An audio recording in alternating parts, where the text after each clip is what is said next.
महाभारत के वो कौन से योद्धा थे जो अगर रणभूमि में उतर गए होते तो युद्ध क्षण भर में समाप्त हो जाता? बर्बरीक जी थे। मुझे नहीं लगता, मुझे लगता है वो महात्मा विदुर थे। महात्मा विदुर कैसे? तुम बताओ, तुम बर्बरीक जी का नाम कैसे ले रही हो, फिर मैं बताऊंगा मैं महात्मा विदुर क्यों बोल रहा हूँ। बर्बरीक जी हारे का सहारा जिन्हें खाटू श्याम महाराज कहा जाता है, वो कोई साधारण योद्धा नहीं थे। उन्हें स्वयं आदि शक्ति ने 3 बाणों का वरदान दी थी। उन 3 बाणों से वो दुनिया का कोई भी लक्ष्य पल भर में भेज सकते थे। यही तो कारण था कि श्री कृष्ण को बीच में आना पड़ा कि खाटू श्याम युद्ध ना लड़े। युद्ध लड़े होते तो कौरवों की जीत अवश्य हो गई होती। शायद तुम अधूरी जानकारी वाली बात कर रही हो, आगे की बात मैं बताता हूँ। खाटू श्याम जी यानी बर्बरीक जी ने ये प्रण लिए हुए थे कि वो हारे का सहारा बनेंगे। वो जिस भी पक्ष से युद्ध लड़ते वो पक्ष तो ताकतवर हो जाता, लेकिन सामने वाला पक्ष कमजोर पड़ जाता। फिर उनको दूसरा पक्ष पकड़ना पड़ता। तो इस प्रकार से वो कभी कौरवों की तरफ से लड़ते तो कभी पांडवों की तरफ से। युद्ध समाप्त होता और जीत भी खाटू श्याम जी के पक्ष की ही होती, लेकिन ये सब कुछ पल भर में नहीं होता।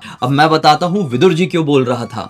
विदुर जी स्वयं यमराज के अवतार थे और ये कथा जुड़ी हुई है ऋषि मांडव्य से, जिसके बारे में हम फिर कभी और डिस्कस कर सकते हैं। अगर आप लोग जानना चाहते तो कमेंट में बता देना। लेकिन एक बहुत बड़ी कथा जो लोगों से छुपी हुई है कि विदुर जी श्री कृष्ण के बहुत बड़े भक्त थे और इसी भक्ति से प्रसन्न होकर कृष्ण जी ने विदुर जी को एक ऐसा धनुष वरदान में दिए हुए थे जिसका उपयोग करके वो पल भर में करोड़ों लोगों को मृत्यु के घाट उतार सकते थे। महाभारत के युद्ध में जितने लोग शामिल हुए थे, अगर उसके 10 गुना लोग भी आ जाते ना, तो भगवान श्री कृष्ण के वरदान में दिए हुए धनुष के सामने कोई टिक नहीं पाता। दुर्योधन उन्हीं के भतीजे ने उनकी बेइज्जती किया था और यही नियति थी कि उन्होंने गुस्से में अपना धनुष तोड़ दिए थे और युद्ध भूमि में नहीं उतरे, वरना हिस्ट्री पता नहीं क्या होती। वैसे आपको क्या लगता है कि महाभारत के युद्ध में सबसे शक्तिशाली कौन था? कृष्ण जी को हटा दिया जाए तो कर्ण, विदुर या तीसरे बर्बरीक जी? इस वीडियो को लाइक करके अपनी राय कमेंट सेक्शन में जरूर बताइए।